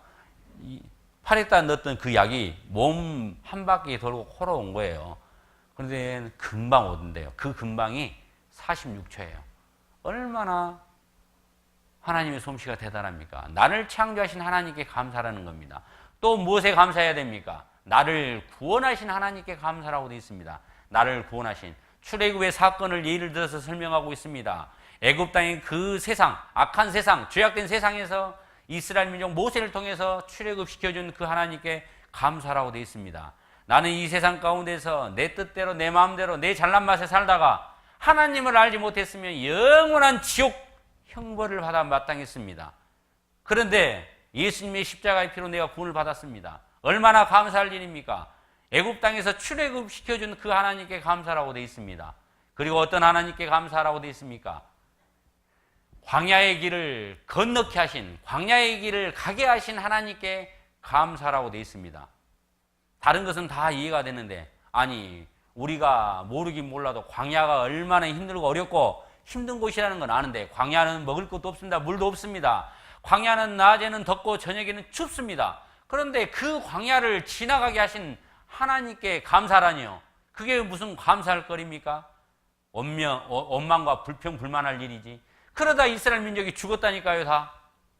하나님께서 광야의 길을 통과케 하신 것은 다 이유와 목적이 있으니까 그 광야의 길을 통과케 하신 겁니다.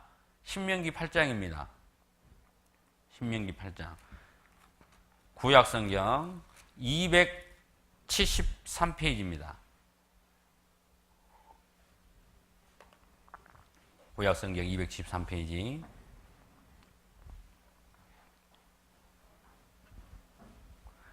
(8장 2절을) 읽어드리겠습니다.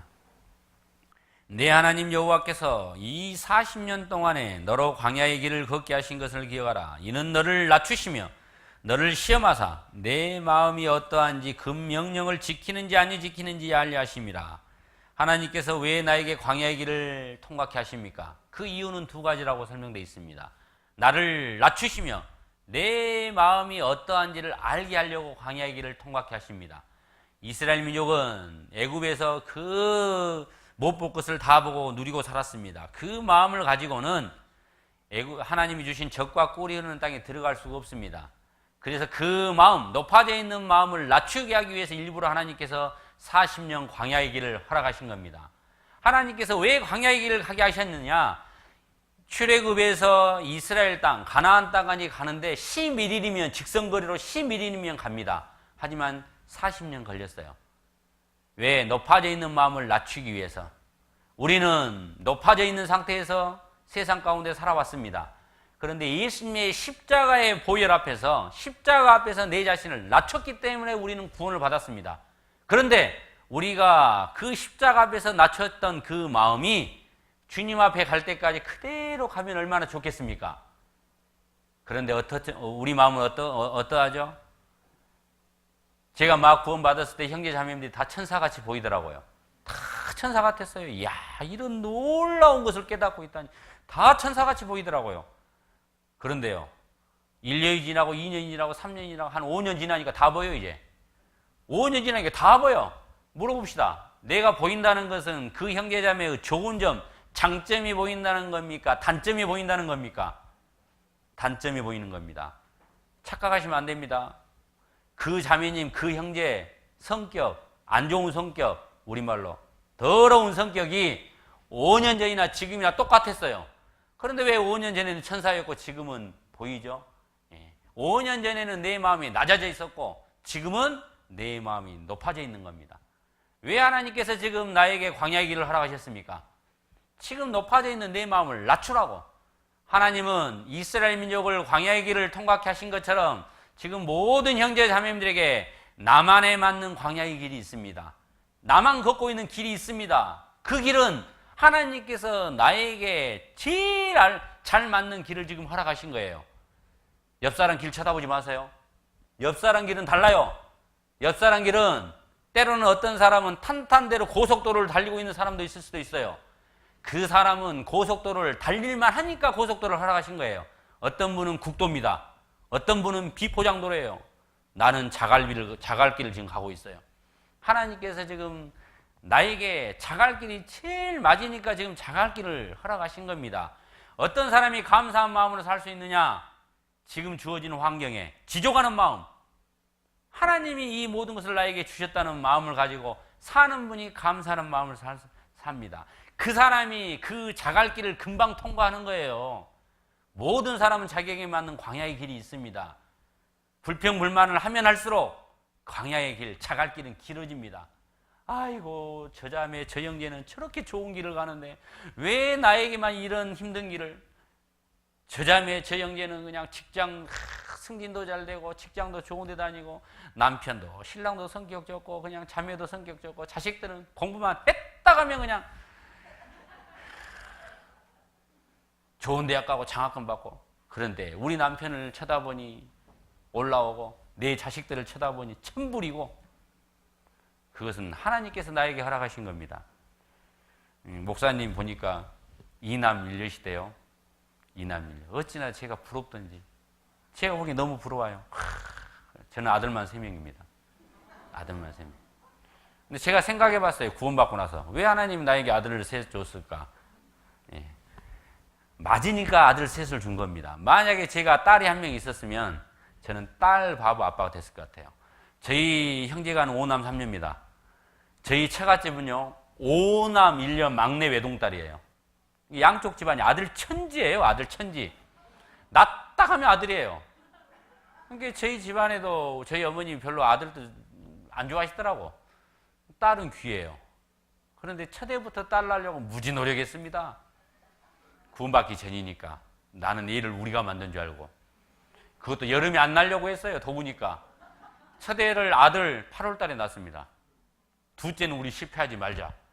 둘째도 아들 7월 달에 낳습니다.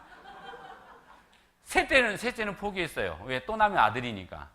그런데 4년 터울로 얘가 딱 생기는 겁니다. 그래서 우리는 그때는 구원을 안 받을 때니까 우리 검사에서 아들이면 쥐어불자. 그런데 구원을 안 받았을 때인데도 저는 제 얼굴 착하게 생겼죠. 그러면 안 될 것 같더라고요. 하나님도 믿도 않으면서 이거 하나님이 주신 건데 우리 아들이든 딸이든 검사하지 말고 그냥 낳자. 이건 낳으면 틀림없이 딸일 것이다. 아들이었습니다. 그런데 그 막내가 셋째가 얼마나 이쁜지 몰라요. 자식은 내리사랑이라는 우리 어르신들 말이 딱 맞아요. 셋째가 아들인데도 너무 이뻐요. 하는 짓이 다 이뻐. 제가 그냥 이렇게 한번 이제 중3입니다. 지금도 제가 한번 안아보고 싶어요. 근데 절대 저한테 안 안겨요. 사춘기잖아요. 나는 그냥 확 안아보고 싶은데 안 안겨. 근데 이제 확 안을 수도 있지만 싫어하는 것을 하면 안 되기 때문에 그냥 바라만 보죠. 그러니까 셋째는 그냥 나한테 너무 기쁨이에요. 셋째는 너무 이뻐요. 근데 그게 만약에 딸이었어 봐요. 딸이었으면 제가 구원 안 받았어요. 교회당 안 왔습니다. 하나님이 나에게 합당하니까 나라는 사람은 이렇게 해야 구원을 받겠다라고 계산되어 있으니까 아들을 허락하신 거예요. 지금 여러분들이 걷고 있는 그 길, 하나님이 주신 길이에요. 하나님이 지금 나에게 맞으니까 지금 그 길을 준 거예요. 길 옮겨 탈락하지 마세요. 유턴 하려고 하지 마세요. 안 돼요. 똑같은 길을 가는데 어떤 마음으로 가느냐가 다른 거예요. 똑같은 자갈밭을 가더라도 한 사람은 정말 감사하는 마음으로 가면 그 길은 절대 힘들지 않습니다. 그런데 한 사람은 한 발 디딜 때마다 왜 나에게 이런 시련이 내가 미쳤지? 아마 그 길이 괴로울 거예요. 그분은 가도 그 길은 끝이 없어요. 옛날에 한 정말 어머니에게 효자 아들 2명이 있었답니다. 효자 아들 2명이. 얼마나 효자인지 몰라요. 그런데 큰 아들은 집신을 팔아요. 작은 아들은 남학신을 팔아요. 그러니까 그 어머니가 날이 좋으면은 남학실 파는 아들을 걱정하는 거예요. 아이고, 우리 아들, 둘째 아들, 남학신이 안 팔려서 어떡하지? 비가 오면, 이제 큰아들 걱정이에요. 아이고, 비가 와서 우리 큰아들 집신이 안 팔려서 어떡하지? 그러니까 그 효자 아들 2명이나 둔 그 아주머니, 그 엄마의 마음은 365일 걱정이에요. 근심 걱정. 그 이야기를 듣던 어떤 지나가는 사람이 그랬대요. 아주머니, 그렇게 생각하지 말고 이렇게 생각해 보세요. 날이 좋으면, 야, 우리 큰아들 집신이 잘 팔려서 좋네. 비가 오면, 야, 우리 아들 둘째 아들 남학신이 잘 팔려서 좋네. 그렇게 한번 생각하시라고. 대체 그렇게 그 이야기를 듣고 날이 좋으면 날 좋은 대로 집신이 잘 팔리고 날이 안 좋으면 비 오면 비 온 대로 남학신이 잘 팔리고 그랬더니 365일 기쁨이더래요. 365일 기쁨. 똑같은 환경이 처해져 있잖아요. 똑같은 환경에 내가 어떤 마음으로 받아들이냐에 따라서 그분은 범사에 감사하라. 그 말씀처럼 감사하는 삶을 살 수 있습니다. 똑같은 환경인데도 주님을 바라보지 않고 하나님을 바라보지 않고 세상을 바라보면 그분 마음에는 온통 불평, 불만뿐이라니까요. 원망뿐이에요. 이 세상을 한번 바라보십시오. 지금 이 세상을 한번 바라보세요. 후포 해수욕장을. 그냥 해수욕 즐기고 있는 사람 많잖아요. 가족 단위로 텐트 쳐놓고. 세상을 바라보면 우리 마음은 절대로 감사한 마음이 들지 않습니다. 분명히 아셔야 됩니다. 감사하는 마음을 가지고 사는 사람에게 사소한 일에, 작은 일에도 감사하는 마음을 가지고 사는 그 사람에게 하나님은 더 큰 감사를 줘요. 더 큰 은혜를 줍니다. 마지막으로 고린도후서입니다.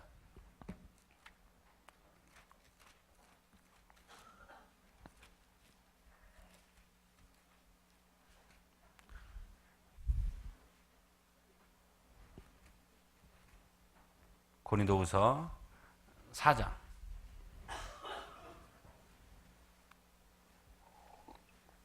15절입니다. 고린도후서 4장 15절 같이 읽겠습니다.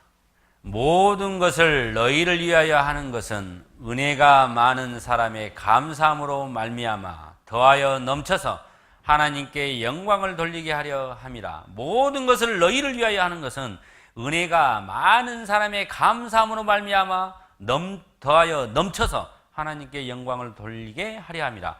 은혜가 넘치려면 우리 각 사람 한 사람 한 사람이 그 한 사람 한 사람의 감사함이 모여서, 작은 감사함이 모여서 우리 후폭교회 하나님의 은혜가 넘치는 겁니다. 작은 거에 감사하세요. 작은 거에 감사. 큰 것에 감사하려고 하지 말고 작은 거에 감사하면 그 한 사람 한 사람의 감사함이 모여져서 하나님의 은혜가 넘치는 겁니다. 우리 후폭교회에 하나님의 은혜가 엄청 넘치는 거예요. 하나님의 은혜가 넘친다는 것이 무엇입니까? 이 자리에 구원받은 그리스도인이 가득 넘친다는 겁니다. 하나님은 우리에게 말씀하십니다. 구원받은 그리스도인은 감사하는 자녀가 되라고 말씀하십니다.